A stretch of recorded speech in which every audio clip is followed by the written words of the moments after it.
Perkenalkan, saya Amatul Mardiah, dan hari ini saya sangat berbahagia sekali bisa menjadi moderator dalam webinar inspiratif yang diselenggarakan oleh mediafakta.com. Sebelum kita mulai, saya akan buka dengan sebuah pantun nih, biar makin semangat lagi gitu ya. Ke pasar beli rambutan, cakep, tak lupa juga beli kelapa. Ayo pemuda siapkan masa depan demi Indonesia jaya di dunia. Baik, teman-teman semua, hari ini kita akan sama-sama mengikuti webinar yang bertajuk Membangun Karakter Pemimpin Muda Indonesia di Tengah Perkembangan Teknologi. Wah, unik banget nih. Tema ini sangat relevan karena berpijak dari kebijakan strategis pemerintahan presiden kita saat ini, yang kita kenal dengan nama Astacita, yang berisi 8 program prioritas nasional. Dan salah satu poin yang krusial dari Astacita adalah penguatan ideologi Pancasila, demokrasi dan hak asasi manusia, serta peningkatan kualitas SDM kita gitu ya, khususnya generasi muda Indonesia. Kenapa hal ini menjadi penting? Karena Indonesia saat ini sedang memasuki era bonus demografi. Lebih dari 70% penduduk berada pada usia produktif, yaitu usia 16 sampai 55 tahun. Di mana ini bukan cuma sekedar data statistik aja, tapi juga peluang yang besar kalau bisa dikelola dengan baik. Dan bonus demografi juga bisa jadi pintu menuju Indonesia Emas 2045 gitu ya. Di mana Indonesia diharapkan bisa menjadi negara yang maju dan juga berdaya saing global. Dan mediafakta.com ini melalui Fakta Inisiatif mengajak anak-anak muda Indonesia untuk berpikir, berdiskusi dan juga bergerak agar karakter kepemimpinan kita tidak hanya kuat secara moral dan nasionalisme saja, tapi juga cakap secara era teknologi yang terus berubah gitu ya. Dan oleh karena itu, di sini sudah ada dua narasumber yang hadir dan sangat tepat sekali. Jika dilihat dari sisi psikologi dan karakter, kita akan belajar dari Profesor Dian Ratna Sawitri, dan juga dari sisi teknologi dan transformasi digital ada Bapak Ono Wibowo Purbo gitu ya. Harapannya kita tidak hanya paham secara teori, tapi juga dapat gambaran secara nyata gitu ya, dan motivasi kuat untuk jadi bagian dari generasi pemimpin masa depan yang berintegritas, cerdas, dan juga melek teknologi. Baik, teman-teman sekalian, langsung saja kita sambut narasumber pertama kita. Di sini ada Prof. MSI PhD ya, biasa dikenal akrab dengan sebutan Profesor Sawitri ya. Jadi di sini saya akan panggil Prof Sawitri, dan beliau ini dikenal sebagai seorang akademisi, juga pakar psikologi terkemuka yang banyak berbicara tentang pembentukan karakter dan juga kesiapan mental generasi muda. Wah, luar biasa sekali ya. Selain itu juga teman-teman, beliau menjabat sebagai Dekan Fakultas Psikologi di Universitas Diponegoro sejak tahun 2019 sampai dengan saat ini ya. Juga beliau sebagai Ketua Pusat Studi Center for Career and Capacity Development Studies dari tahun 2018 hingga sekarang. Dan gak lupa juga nih, luar biasa sekali loh teman-teman jejak akademis beliau ini. S1 beliau itu di Universitas Diponegoro, S2-nya di Universitas Indonesia, S3-nya di Griffith University Australia, dan juga beliau mengambil postdoctoral program di University of Wisconsin Milwaukee, Amerika Serikat. Wow, keren banget ya. Dan banyak sekali tentunya penghargaan yang sudah beliau dapatkan. Salah satunya mendapatkan Gold Medal Academic Leader di tahun 2024 ya. Baik, teman-teman langsung aja kita sambut Profesor Sawitri yang luar biasa ini. Selamat siang Profesor Sawitri. Selamat siang, Mbak. Alhamdulillah, gimana kabarnya hari ini Prof? Alhamdulillah baik, Mbak. Terima kasih sudah diundang. Puji syukur. Baik, karena teman-teman mungkin sudah tidak sabar juga ya untuk mendengarkan pengalaman dan juga penyampaian materi dari Prof. Sawitri. Untuk itu kepada Prof. Sawitri dengan hormat kami persilahkan untuk menyampaikan materinya. Baik, terima kasih Mbak Moderator ya. Assalamualaikum warahmatullahi wabarakatuh. Selamat siang dan salam sejahtera untuk kita semua. Yang terhormat Bapak Ono Purbo, terima kasih sudah berkenan untuk hadir membersamai kita semua dan senang sekali bisa bertemu di acara online ini, Pak. Semoga sehat selalu. Dan kemudian terima kasih untuk audiens ya yang sudah hadir di sini. Dan untuk siang hari ini khusus saya akan menyampaikan materi mengenai membangun karakter pemimpin muda di tengah perkembangan teknologi. Bisa ditayangkan barangkali untuk slide-nya oleh operator, silakan. Nah, eh, terima kasih atas introduction-nya dari moderator. Kita mulai dari slide pertama ya, next. Pada kesempatan ini kita akan singgung sedikit tentang ada bonus demografi, kemudian kepemimpinan di era digital, apa sih tantangannya dan bagaimana strateginya gitu ya. Silakan, next. Nah, kalau kita lihat bonus demografi, kemudian kalau di bidang psikologi itu ada istilah tugas perkembangan ya di masa remaja atau secara umum boleh kita katakan young people ya, yang terdiri dari remaja, kemudian masa muda seperti itu. Nah, ini kalau kita lihat bonus demografi memang orang-orang yang masuk pada usia produktif itu persentasenya lebih banyak ya, sekitar 64% dan kemudian yang non produktif sekitar 36%. Jadi tantangan bagi kita adalah bagaimana caranya untuk mengoptimalkan yang produktif ini.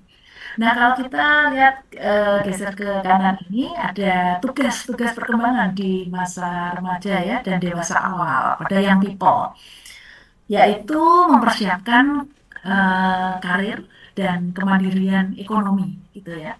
Jadi ada yang sekolah, ada yang setelah menyelesaikan studi SMA perguruan tinggi, ada yang langsung bekerja, kemudian ada juga yang magang dan sebagainya ya. Kita lihat rentangnya usia remaja sekitar belasan tahun sampai dengan 20 sekian tahun ya, seperti itu. Nah, di masa remaja ini perkembangan identitas karir itu memiliki porsi yang paling besar di antara perkembangan identitas lainnya. Jadi identitas lainnya itu ada juga identitas tentang jenis kelamin ya, identitas untuk menentukan cara gaya hidup ya, rekreasinya dalam bentuk apa dan sebagainya ya, dan seterusnya ya, tentang keyakinan ya, tentang ya. Nah, career identity atau perkembangan identitas karir ini yang paling utama terjadi di masa remaja ini. Jadi ada seorang ahli namanya Erikson itu mengatakan bahwa secara umum biasanya adalah ketidakmampuan untuk settle pada satu occupational identity ini yang mengganggu yang people ya. Jadi kalau seseorang itu kok merasa mungkin lesu, nggak tahu apa yang dilakukan ya, nggak punya tujuan kayaknya seperti itu ya, ini mungkin karena inability-nya untuk settle on occupational identity. Jadi belum ketemu saya ini kompetensinya di bidang apa, kemudian baiknya bekerja di mana, kemudian eksplorasi yang dilakukan juga belum cukup gitu ya. Jadi kayaknya kok mau merencanakan sesuatu, belum ada gambaran ini ya, aspirasinya juga belum ada gambaran seperti itu. Nah, ini pembentukan identitas karir ini yang menjadi penting di masa muda atau masa remaja ini. Next. Nah, terkait dengan judul ini karena ya, terkait dengan judul dengan membangun karakter pemimpin muda di tengah perkembangan teknologi, sehingga saya sedikit bahas tentang leadership di era digital ya. Jadi perkembangan teknologi ini telah mengubah ya definisi leadership secara global ya. Jadi mungkin nanti Pak Ono mungkin nanti akan banyak membahas tentang bagaimana perkembangannya ini ya dan bagaimana pengaruhnya bagi generasi muda. Tapi di sini saya juga ingin meng-highlight ya bahwa perkembangan teknologi, perkembangan zaman, kemudian era yang semakin maju ini ternyata telah mengubah ya definisi leadership secara global. Nah, bagaimana perubahannya kita lihat ya. Next. Nah, ini kita budaya tahu semuanya ke kita belajar ya untuk semuanya gitu ya. Artinya kalau zaman dulu karena belum ada perkembangan teknologi, belum ada HP, umumnya berita itu dikuasai oleh pemimpin. Orang pertama yang tahu segala sesuatunya itu pemimpin, kemudian baru berita itu ke bawahannya dan seterusnya. Tapi kalau sekarang eh, sekali berita itu tersebar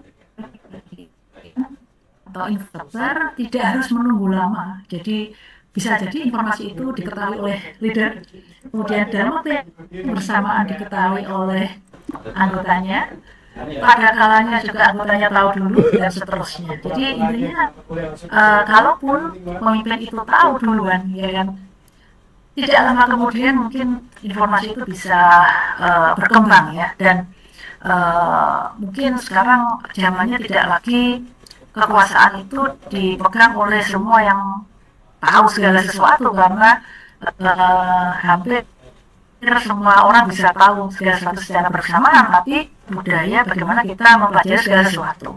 Oleh karenanya kita memerlukan adanya satu, misalnya di sini ya yang saya sebutkan, learning agility. Learning agility itu merupakan satu fleksibilitas dari kita untuk mempelajari hal baru yang belum ada sebelumnya. Jadi learning agility lebih pada apa ya, kalau kita mau menyebutnya ya, you have to know what to do when you don't know what to do gitu ya. Jadi kita mesti tahu apa yang harus kita lakukan ketika kita tidak tahu apa yang harus kita lakukan, karena kalau kita tanya pada orang lain juga orang lain sama-sama belum pernah mengalami. Kita tanya pada generasi sebelumnya malah belum pernah juga mengalami hal ini ya. Karena kita menghadapi masalah benar-benar baru, nggak tahu nih harus gimana ya, dari pengalaman siapa kita belajar. Nah zaman sekarang, learning agility ini diperlukan karena di posisi apapun saya rasa diperlukan kita selalu belajar ya. Ternyata ada aja hal baru ya. Inginnya ketika tahun ini kita berhasil mencapai sesuatu, tahun depan kita juga mau mengulang gitu ya. Tapi ternyata tantangannya beda, targetnya beda, caranya beda, kebijakan negaranya beda, kebijakan tempat kita bekerja juga berbeda seperti itu. Nah kemudian yang kedua adalah teknologi adaptability. Jadi gimana kita bisa shifting ya dari sesuatu yang manual ke arah segala sesuatu yang lebih digital. Kita bisa memahami relasi sosial itu ada yang di dunia nyata, ada yang di dunia maya gitu ya. Kemudian sebenarnya kita tidak resisten terhadap digital based changes ya. Kemudian bagaimana kita juga mengatasi perbedaan generasi ya, intergenerational conflict yang biasanya bisa jadi berlandaskan sesuatu ya, perubahan dari manual ke digital. Nah karakter pemimpin muda sekarang harus bisa juga mengcapture hal ini, karena ada kalanya anggota yang dipimpin. Wih, mantap. Bisa Satu aja. Kapan Pak? teman, kolega, beragam generasi. Keren, betul dah. Pak Bambang dilawan. Berikutnya adalah collaboration ya. Jadi kita tidak supervisi, tapi bisa berkolaborasi dengan beragam pihak.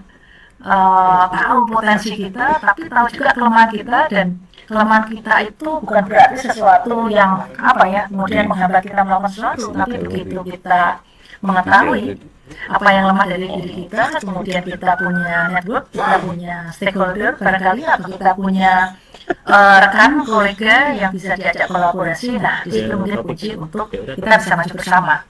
Kemudian yang next adalah problem solving. Jadi tidak hanya teori, tidak hanya sekedar berkolaborasi, tidak hanya bertanda tangan MOU, ya, tapi yang diperlukan masyarakat saat ini adalah pemimpin yang bisa menyuguhkan problem solving, entah itu bagi anggotanya sendiri, bagi organisasinya, maupun orang-orang yang terkait dengan organisasi tersebut atau stakeholdernya juga. Jadi di sini yang kita tekankan adalah perubahan culture ya.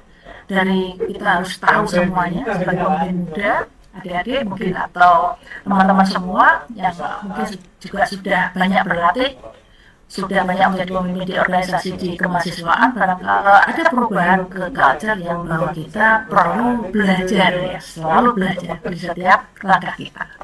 Next. Nah berikutnya adalah kalau kita flashback ke belakang, barangkali pemimpin stylenya banyak yang masih menerapkan cara-cara controlling. Nah, cara-cara controlling ini tampaknya tidak terlalu bisa diterima dengan mudah oleh generasi muda saat ini ya. Nah, lebih banyak mereka menginginkan sosok-sosok yang bisa menginspirasi dia untuk melakukan sesuatu, entah itu dari role model.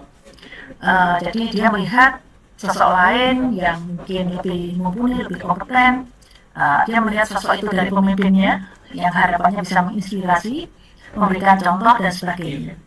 Inspirasi juga bisa datang dari fasilitasi sehingga para anggota ini bisa mendapatkan pengalaman berhasil.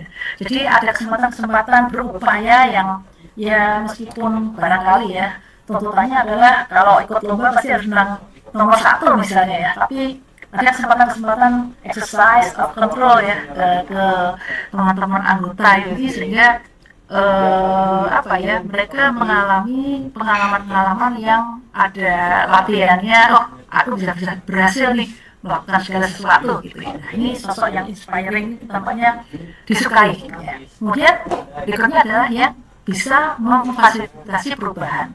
Ada kalanya kita bekerja atau ada sebagian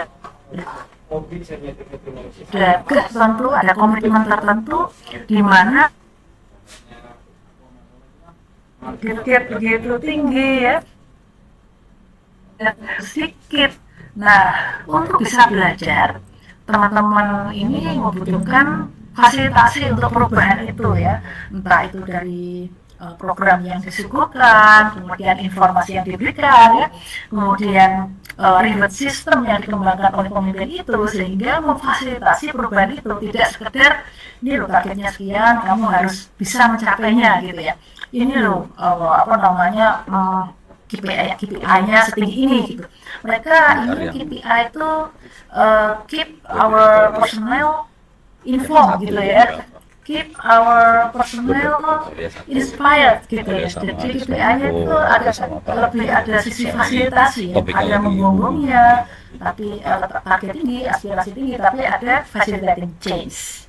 Kemudian yang berikutnya adalah keep learning ya. Jadi pemimpin yang saat ini mungkin ketika dia tidak tahu dan menyatakan tidak tahu, belum tahu, dijaga belajar tampaknya diterima oleh para anggota ini tampaknya. Jadi bukan orang yang sok tahu juga ya, kemudian nggak mau sama-sama belajar gitu ya, atau sekedar dia tidak tahu dan kemudian menyuruh orang untuk mencari informasi, tapi bersama-sama belajar dan terus belajar ini ya banyak diharapkan ya. Kemudian yang berikutnya adalah supporting physical and mental health ya. Nah, ini kan semua kita di dunia yang sekarang sudah berubah menjadi mudah ya, terutama di generasinya Mbak Moderator ini dan teman-teman semua ya. Jadi kalau dulu aktivitas fisik itu banyak sekali, sekarang lebih banyak duduk ya, untuk mencapai 10.000 langkah per hari. Nah, ini perlu effort yang luar biasa ya. Kok dari tadi pagi ke sini kok cuma 500 saja ya, 1.000 ini susah banget ya gitu ya. Nah, ini supporting physical and mental health tentu sangat perlu. Ya, ada pemimpin diharapkan tidak hanya itu tadi mentarget sesuatu, kemudian mengharapkan sesuatu, ekspektasinya tinggi, tapi tidak pernah memfasilitasi banyak hal yang bisa mensupport physical health dan mental health dari para anggotanya. Nampaknya ini juga sangat diharapkan karena ya untuk kondisi yang sehat ini sepertinya juga akan mempengaruhi mood, dan mood yang baik juga semakin memotivasi orang untuk bisa selalu menjaga kesehatannya. Next.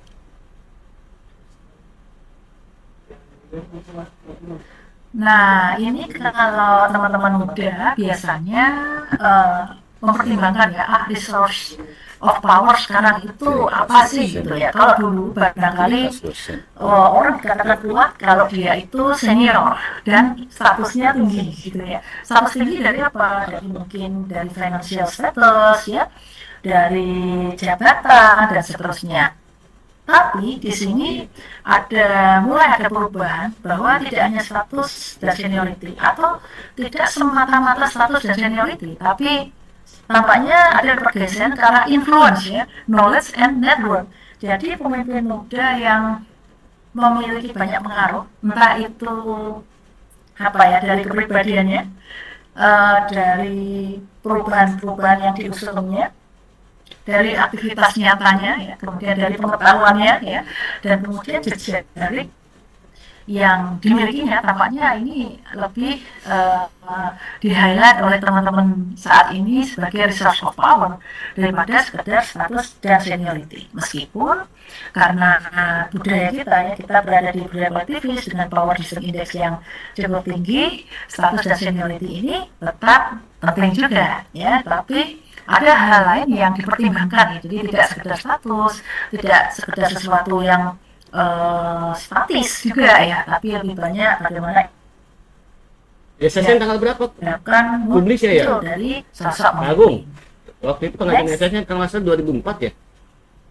SSN, jurnal TTS. Pemimpin muda kita, Nah, jadi ya. waktu itu Nah, tanggal kalau berapa? kita lihat di budaya kolektivis, jadi banyak teman-teman ini yang masih bergerak karena sebagian besar orang berkata apa, atau sebagian besar orang berkata apa, berarti kita ke arah sana, ke arah konformitas dan sebagainya. Padahal mungkin ketika kita butuh untuk agile, langkah-langkah yang diambil oleh teman-teman muda ini agak berbeda dari orang kebanyakan, gitu ya. Nah, ini permasalahannya, ya, bagaimana kita bisa melihat, ya, ketika kita mulai proaktif, berinovasi, ya, kemudian menunjukkan kreativitas, pasti kita akan berbeda dengan orang-orang kebanyakan. Namun caranya untuk menjaga harmoni ini seperti apa, ya? Menjaga harmoni tetapi tetap maju. Nah, ini tantangan yang luar biasa, ya. Menjaga harmoni itu biasanya kan, ya, jalannya santai, tidak ada perubahan radikal, ya, tidak ada pertentangan yang runcing, tidak ada apa ya namanya ketidaksetujuan yang nyata, gitu ya. Tapi di masa sekarang karena waktunya SSN singkat, sakit KPI-nya kan ya, tinggi, harapannya SSN sakit teman-teman kan di pengajiannya. anggota tim ini juga cepat belajar. Ada kalanya banyak keputusan-keputusan yang perubahannya begitu cepat. Nah, bagaimana mensosialisasikan atau membuat sesuatu yang cepat berubah ini menjadi sesuatu yang biasa pada budaya kolektivis. Ini luar biasa sekali, ya, bagi teman-teman muda, ya. Kemudian yang berikutnya adalah power distance, ya. Jadi banyak orang bilang bahwa masa depan ada di tangan generasi muda, betul. Tapi jangan lupa bahwa relasi antara teman-teman muda dengan generasi sebelumnya, entah itu orang tua, para pemimpin senior, ya, itu ada power distance index yang kita perlu cermati. Indonesia. Apa? Kalau antara orang tua sama anak itu perlu satu congruence, ya. Congruence, ya. Artinya ada kalanya ekspektasi orang tua sekian, anak-anak memiliki aspirasi yang sekian. Nah, bagaimana mengkomunikasikannya ini? Orang tua power distance-nya ini lebih tinggi, ini powernya lebih besar ini, ya. Nah, itu challenge bagi teman-teman muda untuk mengkomunikasikan aspirasinya, menunjukkan seberapa jauh dia efficacious, ya, dalam pemilihan karir, ya, dalam bidang-bidang yang dikuasainya, sehingga orang tua itu yakin, sehingga ekspektasinya yang subject to change dengan memperhatikan aspirasi teman-teman muda ini bisa berubah, tapi dengan harmoni, gitu, ya. Jadi kalau ekspektasi orang tua segini, ekspektasi senior segini, ya, teman-teman muda itu memiliki aspirasi yang berbeda, gimana nih caranya kita anak-anak muda ini menunjukkan bahwa oh ternyata dia memiliki kemampuan yang lain yang mungkin berbeda dari ekspektasi orang tuanya, dan orang tuanya ketika mempertimbangkan hal itu bisa mengubah ekspektasinya ini menjadi lebih realistis, seperti itu. Nah, ini juga di organisasi banyak, ya, relasi-relasi antara generasi ini yang banyak challenge yang perlu diselesaikan. Kemudian juga ada ethical challenge. Informasi bisa kemana saja, ya, dan kapan saja. Nah, ini bagaimana dan kapan kita menggunakan informasi ini merupakan satu tantangan, ya. Kalau dulu mungkin satu informasi baru muncul, kemudian itu butuh beberapa hari. Sekarang dalam sehari apa yang perlu di-share, apa yang perlu disampaikan. Kemudian dengan adanya perbedaan generasi, perbedaan kapasitas dalam penggunaan teknologi. Nah, ini gimana nih ethical challenge-nya dalam generasi ini diperhatikan. Next.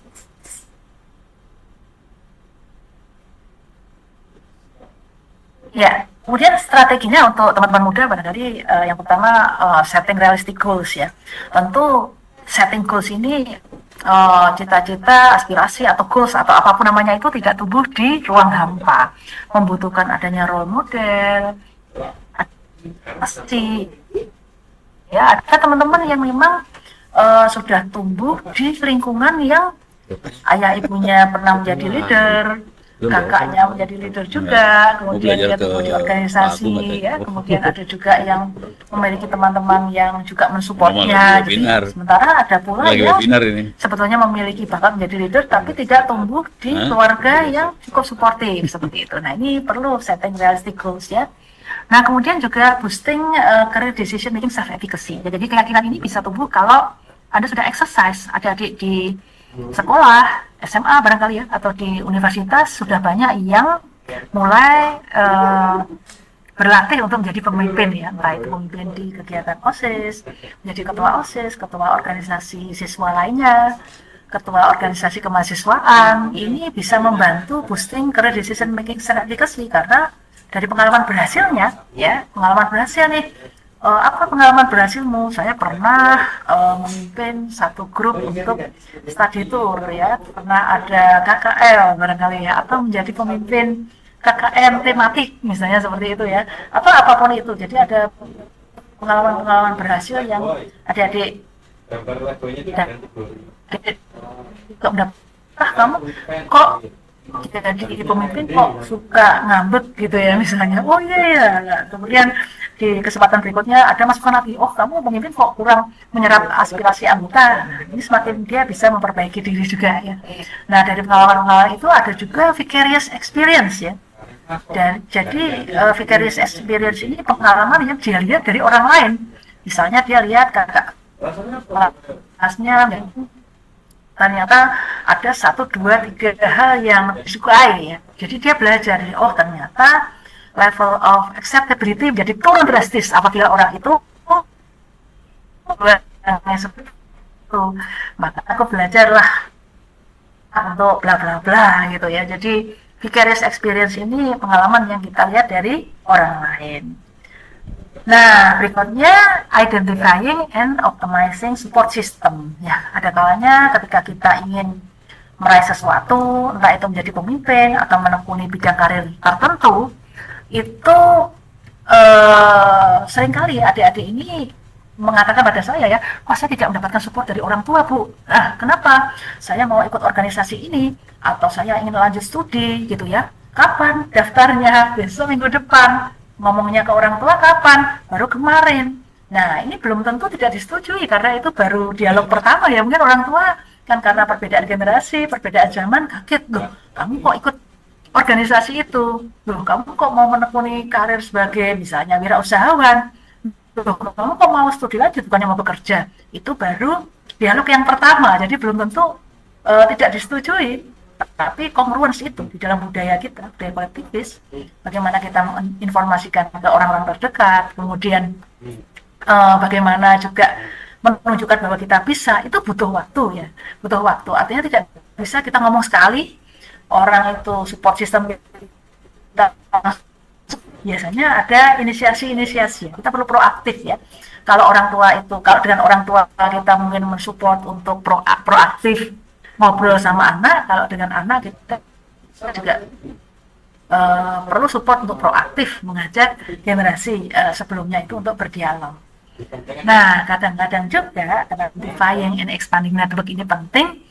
Teman-teman muda ini jika komunikasi itu ya dengan orang tua atau significant others lainnya ya juga belum mengkomunikasikan aspirasi seperti apa, sehingga barangkali dari sebuah keluarga, dari orang tua ada network yang sebetulnya bisa diidentifikasi, bisa diekspand.